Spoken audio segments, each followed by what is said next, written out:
Welcome back to the sweatshop. In today's video, we're going to be working on this 2015 Hyundai Sonata. If you're wondering why it is we are replacing the control arm, it's because, well, this one had a curb jump out in front of it and damage the control arm. Unfortunately, when the curbs get all rowdy and they jump out in front of your car, well, usually they win. This is why we're replacing this hunk of metal. As far as I know, it's not a common issue or something that is known to be an issue. Maybe the bushings might go, I'm not sure. I'm definitely not a Hyundai expert. I know one thing about them though, their engines suck. Nonetheless, if you are in a predicament where you need to replace your control arm, this is the video for you. Of course, if you are doing this job, I suggest getting a decent part. This hunk of metal here was the, cheapest thing we could find because this thing is getting sold and the customer doesn't want to spend all kinds of money. You may also be able to see how shiny our front bumper is. That's because the curb also damaged it. So we changed that yesterday. That was a fun process.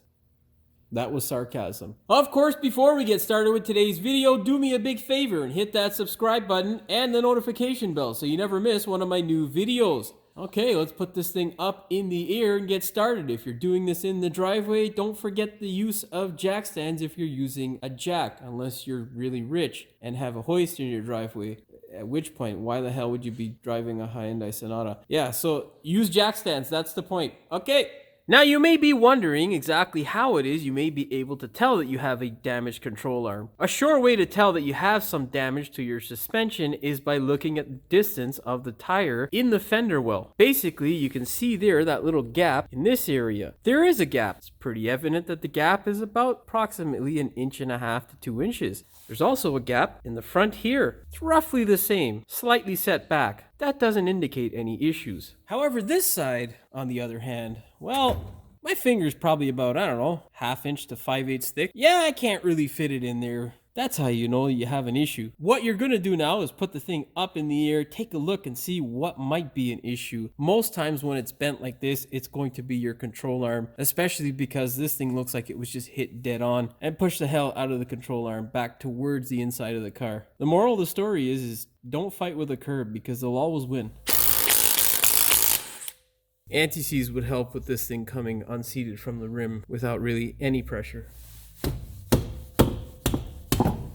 You know, this thing is relatively new and it's also serviced by the dealership. This dealership network sucks. Look at that. This is serviced by a Hyundai dealership. Just fucking use some lubricant, man. Now, it may be hard to see on camera, but this is where our lower control arm is bent. In order to make our lives easier, get rid of this thing out of the car, instead of taking the ball joint off with the control arm, we're gonna separate the ball joint. We're gonna take this bolt out here and then the bolt out in the front. Then we'll slide this guy out and then we'll take care of the ball joint. Get yourself a 17 mil if it's the stock bolt, and if it's not, well, figure out whatever size it is. Of course, go ahead, get this bolt out, but before you start hammering on it, if you're in the rust belt, employ the use of some WD-40. Hyundai's actually done something smart here and left a small cavity with an opening to that nut. It is welded in, but the threaded portion is going to be rotted to hell. Grab your 17 mil and hammer.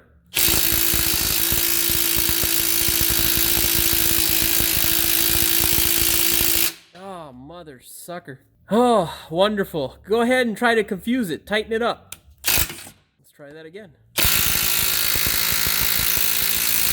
Now the opposite way. Go ahead, get yourself a Johnson bar. It was way easier than I thought it was going to be.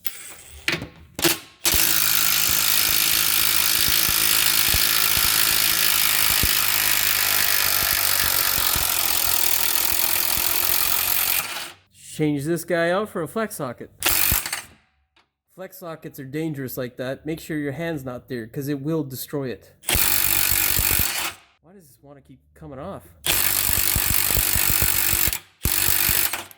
Okay, what we're gonna do now is release the back bolt, and then what we'll do is try to wiggle this thing out when it's nice and easy, because I don't feel like wrestling with it right now. Now we're gonna go ahead, release this back bolt here. You'll need a 19 mil wrench for the captive nut on top. I don't think it is welded in place. I think it's just free. And then you'll need a 19 mil for that guy there.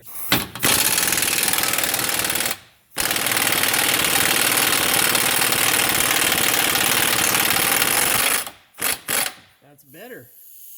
I don't know if that moved. Yeah, it moved. I was right. See, most of my assumptions are correct.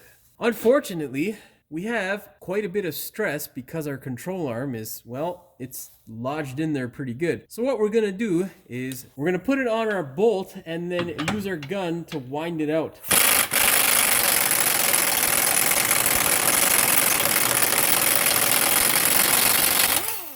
Now obviously, I am pulling down with my wrench on the head of the bolt, and that's a success. Now, usually I wouldn't touch the other two bolts until I freed this guy up, but because it's touching the subframe in the back there, we're gonna try now to see, because our bolts are loose, if we can get this guy to separate relatively easy.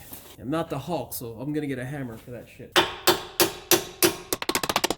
Yeah, that's a lot of pressure. It wants to send it up. We're not down with that. Okay, let me reposition the camera so I can show you guys my train of thought. Okay, train of thought is we are going to release this bolt so we can get this control arm to go up a little bit more, therefore letting me get a little bit more leverage or angle out of this section here. I'll be able to get the control arm to come down some more when I stick my ginormous pry bar through this hole. I think that's why they put the hole there. That and for towing these shit boxes because they always need engines. Don't believe me? Well, I'll show you the brand new one that just went into this thing that is currently leaking, and the disgusting oil that is only 2,000 kilometers old on a brand new long block. First things first, remove that bolt.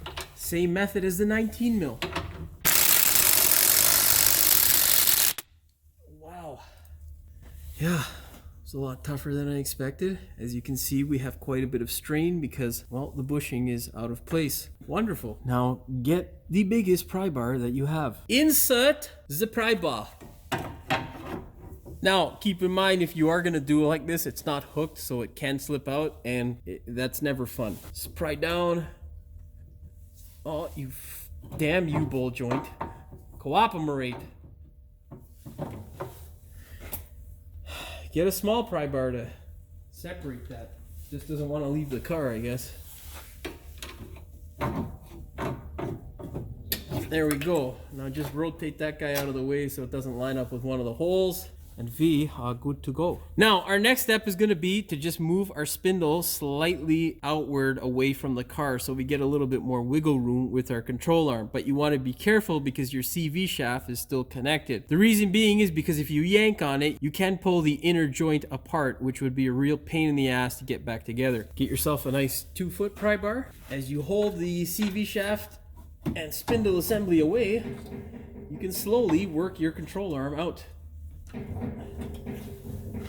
This control arm's a stubborn pile of shit, man.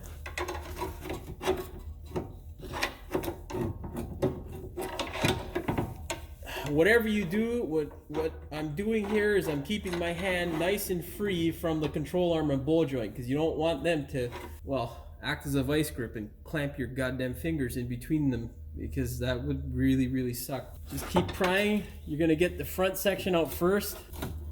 Okay, like so, and now you're gonna go towards the back section here and just pull it forward. Use the bushing to slide it forward. There you go. Whatever you do, don't let it fall out onto your face because that would really, really hurt. Now, one of the most wonderful times is upon us. We have to take this stupid cotter pin out. Of course, if you're in Florida, it'll practically just fall right out. But up here in the Rust Belt, yeah, no, that never happens. This thing is most likely rusted shut. So what you're gonna try to do is try your absolute best to separate this thing. Now, it's not the worst thing on the Hyundais because the holes are kind of, well, they've got a bit of space. But grab yourself a 6-inch vice grip and start folding this thing back and wiggle it gently to see if you can get it loose. Yeah, see? There you go. Not the end of the world on the Hyundai, but on the Subarus and other cars that have a setup like this, it can be a real pain in the ass. Don't believe me? Look at some of my Subaru videos. They can be traumatizing. Get yourself what looks to be a 19 mil. I should confirm that, yeah. Nope. Nope.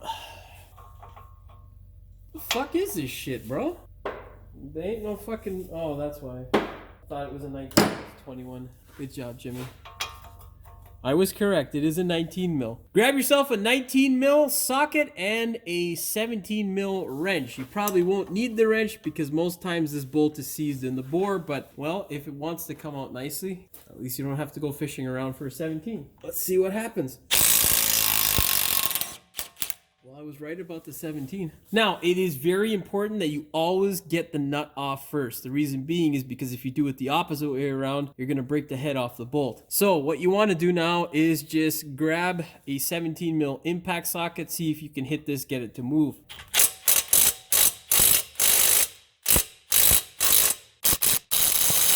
Okay, well, it wants to move. I thought I would get it to go, but rust belt, so much love. Your next step is to get an air hammer and a wedge bit that will slide in here nicely. I think this guy should do it. Let's try it. You're gonna hammer this guy just a bit. Now, go get your 17 again and see if that bolt has changed its mind. Son of a... Just hit it some more.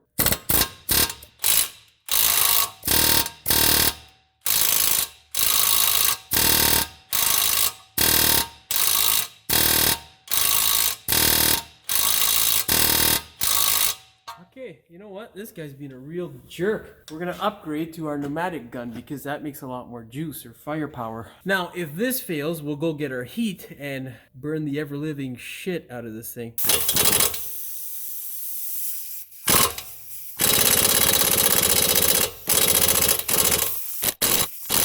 I'm not even getting full power. I'm gonna go change this pile of shit fitting.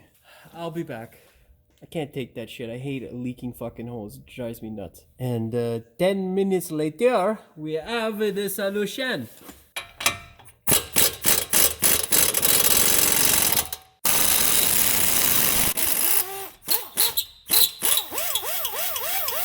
Yeah, that's right. Fuck you, Rust Belt.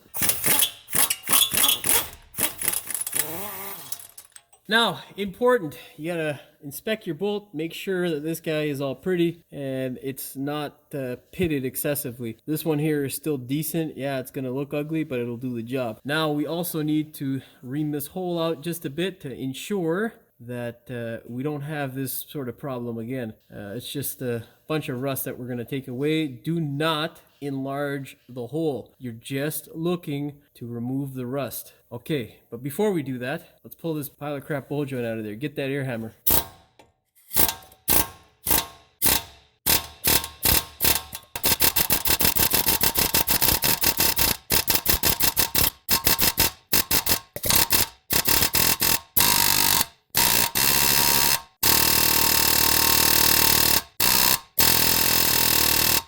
I don't know. It's just, it doesn't want to play nice today, Hyundai. Why? Just being an absolute jerk. Yes, you heard right. I'm going to tag team it. Just get any hammer bit and you can hammer it. I should have said this earlier, but hearing protection is well, it's priceless in this situation. I should probably put mine on. Some eye protection too, actually, because rust, it likes to fall into your eyes. God, are you serious? You gonna be like that?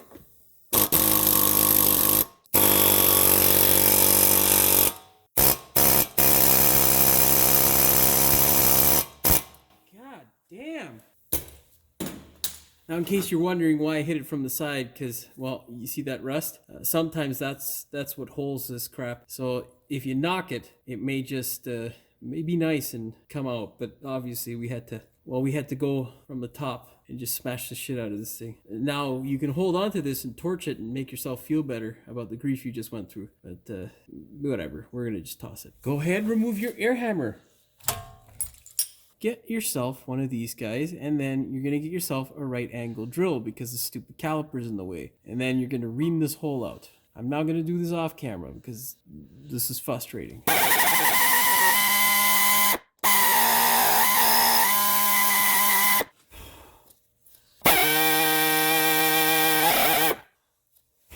Don't forget the other side. All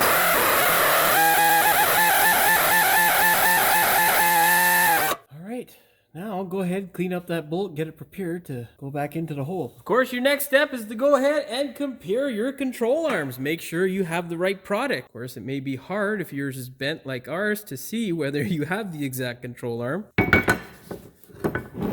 Hopefully this drives the point home. Yeah, that arch shouldn't be there. Anyhow, once you're satisfied that you have the right part, you can then dispose of this pile of junk. Make sure you do yourself a favor. Grind down all the rust off your through bolt for your bolt joint. Coat it in anti-seize. Coat it up around the top of the bolt. You can do the same thing for the other two bolts as well. Anti-seize makes everything better. Well, not everything, but most things, especially things with bolts and nuts and stuff. That sounds weird. Whatever. Anyhow, you get the point. Okay, we can now go ahead and shove this thing into its new home. Grab your control arm and just slide it on in. Make sure it's not going to fall out onto your head. It's the most important thing. Now, what we're going to do is grab this bolt and we're going to try and get one of them in there to sort of lock the control arm into place, because we can't really set it up without moving this control arm and CV contraption out of the way. I'll explain what I mean in a bit. Get a mallet. A mallet, in case you're wondering, is a rubber hammer. You're going to take this guy here and bash the bolt joint ever so gently. We want to get this guy into place. As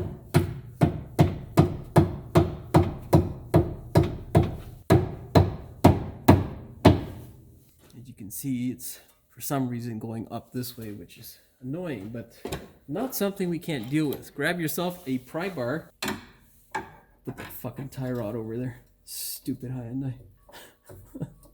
Just wiggle this guy down and do the tap tap.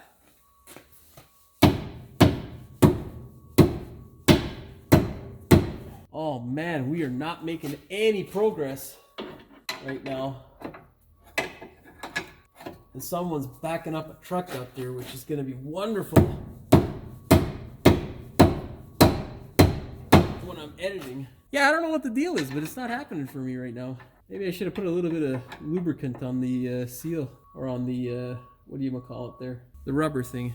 Anyhow, I'm gonna figure this out so I don't look like an idiot on camera any longer. Okay, so what I've done off camera to make my life easier is I've got a 10-inch piece of wood that I'm using to push our wonderful spindle assembly away from our car. I've just pushed it up against the frame rail and it's currently resting on the top of the rotor. I've also turned the steering wheel all the way to the left in order to get a little bit more space in this cavity here. And one thing you want to make sure is that you don't pull this guy out too much, because like I said earlier, you'll pop that joint out, the inner joint, which would suck. Now let's begin that wonderful process all over again. We're also going to put a little bit of lubricity on this by way of WD-40. Make sure you lube it up because no one likes it dry.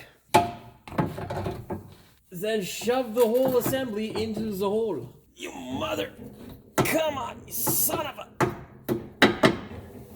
Once it's snug enough to the point where you know it's not going to fall out onto your head, begin tapping with your mallet.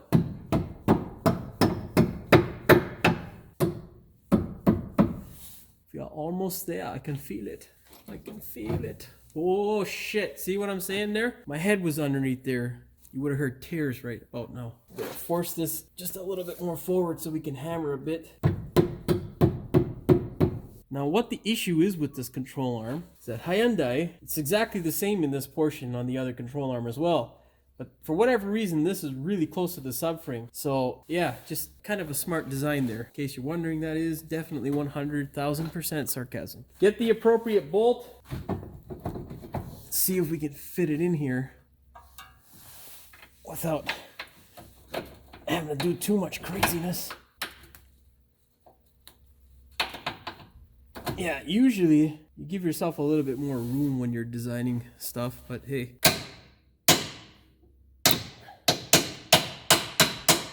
Well, we've got it in there. Obviously tapping it is not doing it, so I'm going to thread it in just a bit. Because what's happening is this section here of the control arm is resting against our subframe just because it's designed stupidly and it's just too damn close. Otherwise, this would be in relatively easy. I don't know why it is that engineers do this sort of stupid shit. Like, it just makes zero sense, honestly.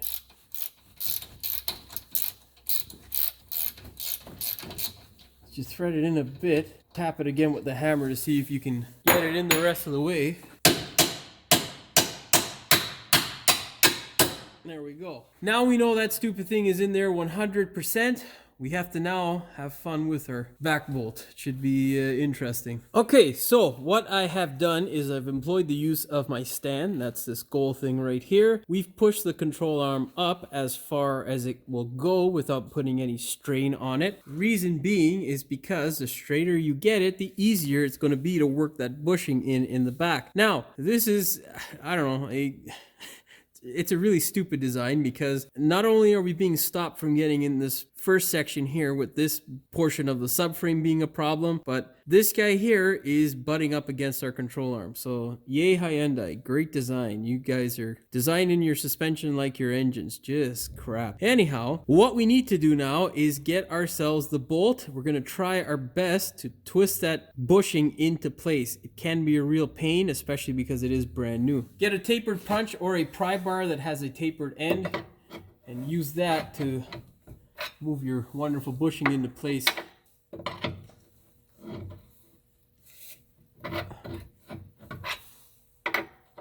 Oh, seriously? What the fuck is the deal there? Get your bushing as close as you can. Now use the pry bar to move the control arm out. Okay, and now what we need to do is twist that guy.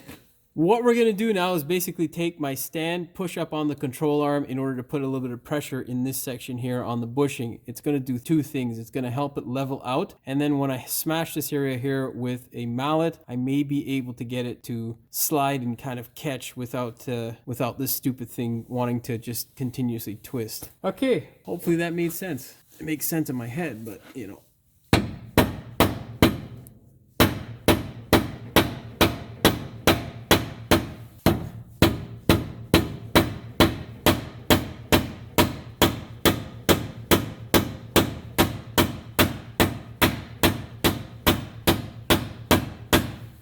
Now, there should be a gap that's big enough for me to fit my pry bar in here, and I should be able to force it the rest of the way in, hopefully. So, just take your pry bar, stick it in between there. Oh, I had a lot more room than I thought. Stupid Jimmy. Now, as you pry across with this, oh, that's a lot of pressure. As you pry across, what you're gonna do is force the bolt up at the same time. You can see there I made a little bit of progress, but not enough. Okay, let's hold the joint there. Oh, we're almost there. We're gonna have to pry this guy backwards, so I gotta push the control arm a little bit. Okay, let's switch the pry bar around, see if we can get it to line up a bit better. Oh, yeah, see, that's the problem. Yeah, I can feel it on the top. Essentially, the top of the bushing is a little bit too far forward. So I'm gonna try and force the control arm a bit back, but I don't even think I can because that shit's in the fucking way. What a stupid control arm. Okay, well, now with it there like that, let's see if we can tap it into place. Ah, there we go. We got it through.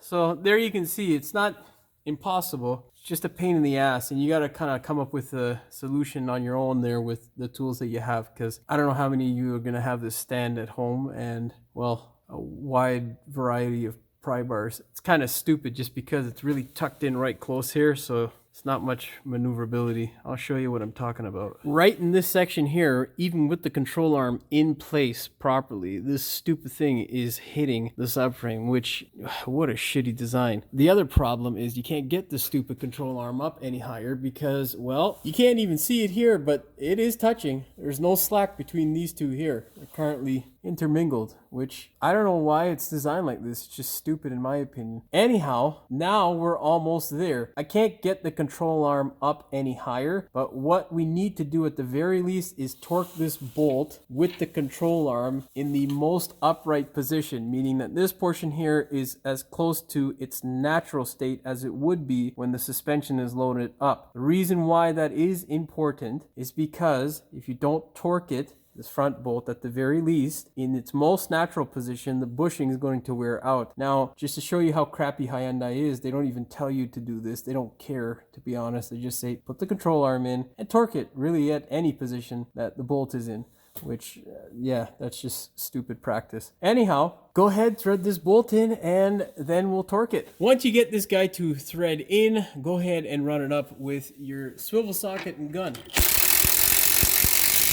You may have to do some finagling in order to get this stupid thing to line up. But tap it with the hammer gently. You don't want to damage the bolt, and then just try to catch it by hand. Do not try to catch it with a gun. You will screw it up. Grab your torque wrench, set it to 101 foot-pounds of torque, or 137 newton meters. That's a thumbs up for me. Of course, make sure that your bolt is protruding on the other side. If it's not, well, you did something wrong. If it is, go ahead and thread the nut on by hand. Place your 19 mil wrench on top of the nut, grab your gun, and fire. Now, go ahead and grab your torque wrench. You're going to set it to 130 foot-pounds or 176 newton meters. Just put the nut on there to make sure it's not spinning. Most times it won't, but you know, don't fuck it up. All right, go ahead, get rid of your piece of wood. Make sure your ball joint boot doesn't get torn by your spindle. Then you can go ahead and set the steering wheel straight. Yeah, that looks straight. Go ahead, grab your enormous pry bar, stick it into that same hole on the new control arm, and then just pry down. Now, before you pry down, just pull your spindle assembly slightly forward so it's not resting on your boot. Okay. Now you gotta wiggle that into place, like so. Of course my arm was in the way. Anyhow, you should have a result like this. Now what you need to do is grab hold of your spindle and push it toward the car slowly. You don't want to push it too fast, too hard, because then you screw things up. There you go. That is the result that you want. Now, go ahead, get your mallet and tap it the rest of the way home. Get your nice anti-seize bolt and slide it into place. Now you may need to adjust with your mallet, so keep it handy.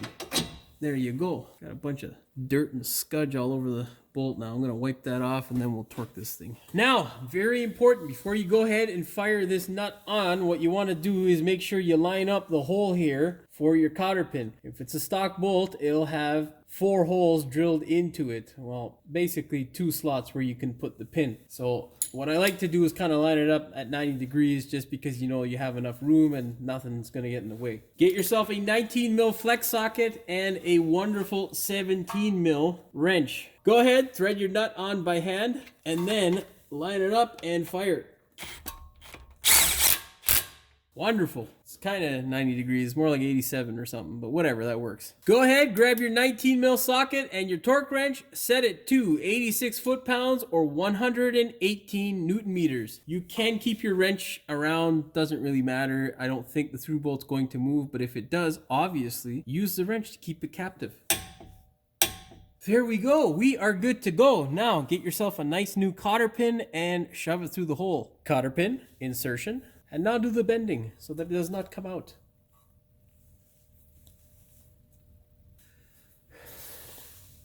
Hands of steel. Yeah, you can use a needle nose vice grip or something just to get in there, because if you bend it with your thumb, it hurts like mine is currently. But yeah, you know, whatever. You get used to that sort of crap over time.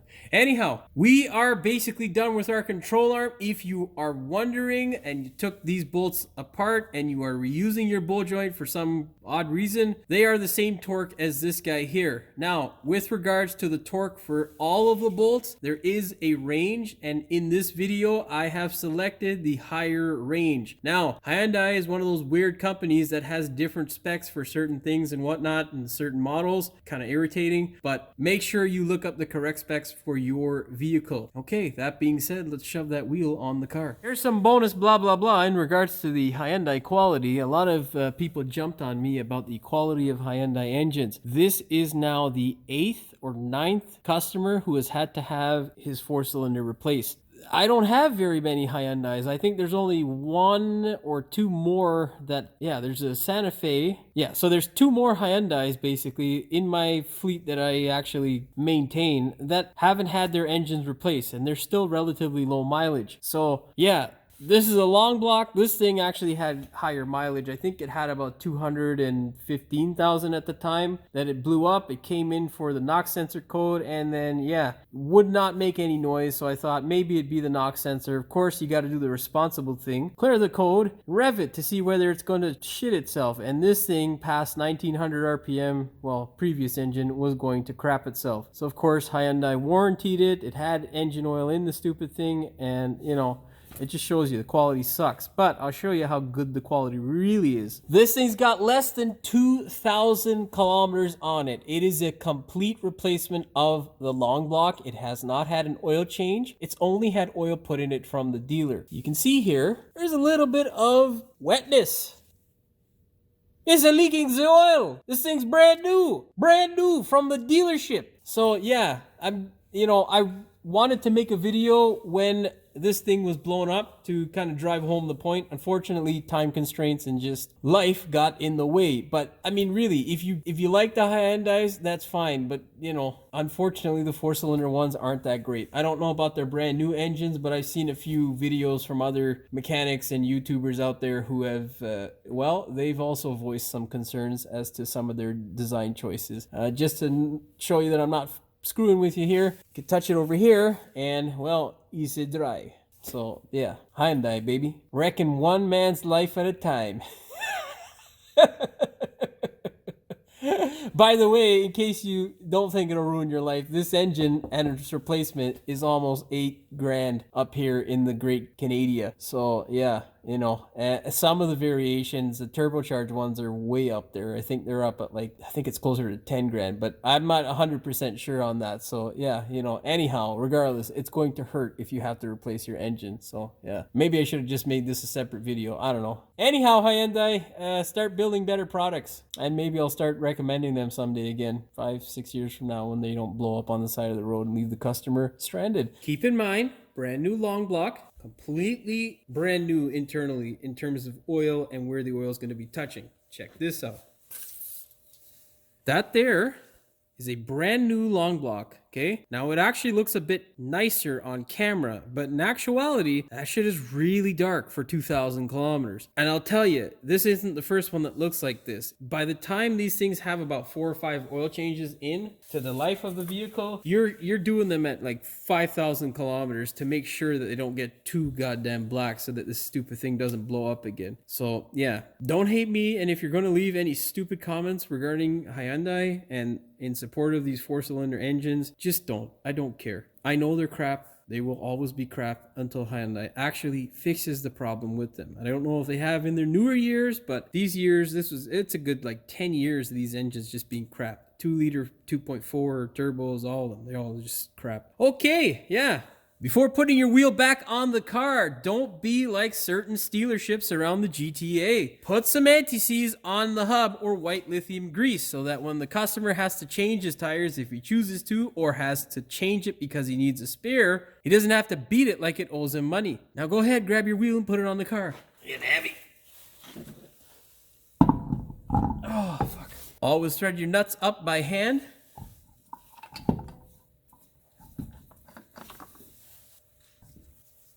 Force your wheel into the hub and fire. Grab your torque wrench, set it to 80 foot-pounds or 108 newton meters. That's a thumbs up for me. That is pretty much all she wrote for the Hyundai. Basically, your next step is to test drive it, make sure all is well. It is, of course, recommended that whenever you do any suspension work that you get an alignment done. Of course, it's up to you whether you do or you don't. That being said, I hope you found the video entertaining as well as informative. If you did, please like, share, and subscribe. Don't forget to hit the notification bell so you never miss one of my new videos. And as always, thanks for watching. We will see you in the next one. Welcome back to the sweatshop. In today's video, we're going to be working on this 2015... I don't like 2015, fuck that. You may also be able to see how shiny our front bumper is. That's because the curb also damaged it. That doesn't make any fucking sense. If you look closely, you can see that our bumper is nice and shiny. That's because it was changed. That was another thing that I had changed.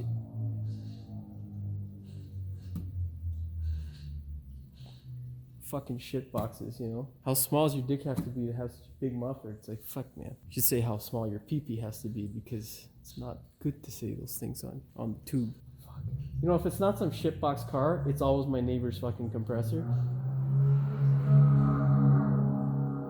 Do you hear that? That there is an insecure man with a shitbox Honda, most likely. That, my friends, is a sad life. You shut that fucking piece of crap off, man. Jesus, man. Just keeps fucking revving it like it's gonna get faster somehow. Now you may be wondering, and push the hell of the Of course, once you've determined that your control may be hard to see here, but you can see that our control arm is heavily stressed, Jimmy. Oh boy. Heavily stretched. I'm just gonna cut that fucking word out because for whatever reason I can't say it right now. Maybe alto. Then we'll separate the control arm from this bolt joint. This is a stupid angle. You can't see shit. We're gonna take this bolt guy.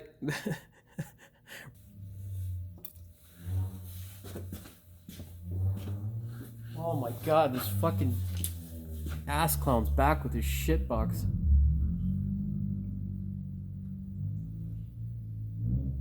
We're gonna take the open end of our wrench. We're gonna put it on our socket with, that's called the bolt, Jimmy, on a brand new long block. Good for fuck's sake. Insert the pry bar. That sounded weird. Out of, oh fuck, what's that? What's the name of that shit? Fuck. The fuck is this shit, bro? Get yourself a small little grinding stone like this. And, oh, come on. The fucking caliper's in the way, son of a bitch. Make sure you grind down the rust off your bolt joint, through bolt, and torque. We're not torquing shit, Jimmy. I'm just irritated now with that fucking shit box. Zoom, zoom, zoom. Fucking Honda garbage. There's a fucking plane in the sky. I can't stop that bitch. Okay, so what I've done off camera, stop drifting, you fucker. I have also turned the wheel all the way to the left, as though I'm steering left. That's redundant and didn't make any sense. I have also turned the steering wheel all the way to the left. That sounded weird. That fucking piece of shit car again. So basically what we're gonna do now is apply pressure with that jack stand in this area here. With my stand. It's an adjustable stand, not a jack stand, Jimmy, you idiot. Why is it moving like that? Now another thing you can do if you have is the phone moving? It is, right? Fuck you moving for, bro? Stop moving. The sway bar over in this area, which is out of camera. The other problem with this stupid design is that the sway bar is in the way. I can't get the stupid control arm up. Go ahead now, thread it on by hand.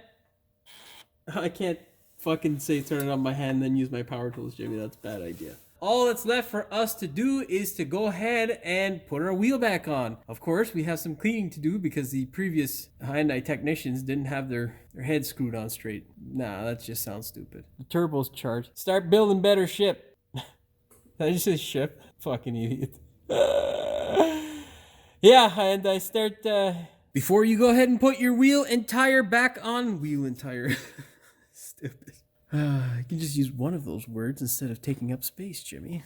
Yeah. He doesn't have to beat the thing like he owes it money. What? That's a thumbs up for me. I should put the whole fucking hand in there.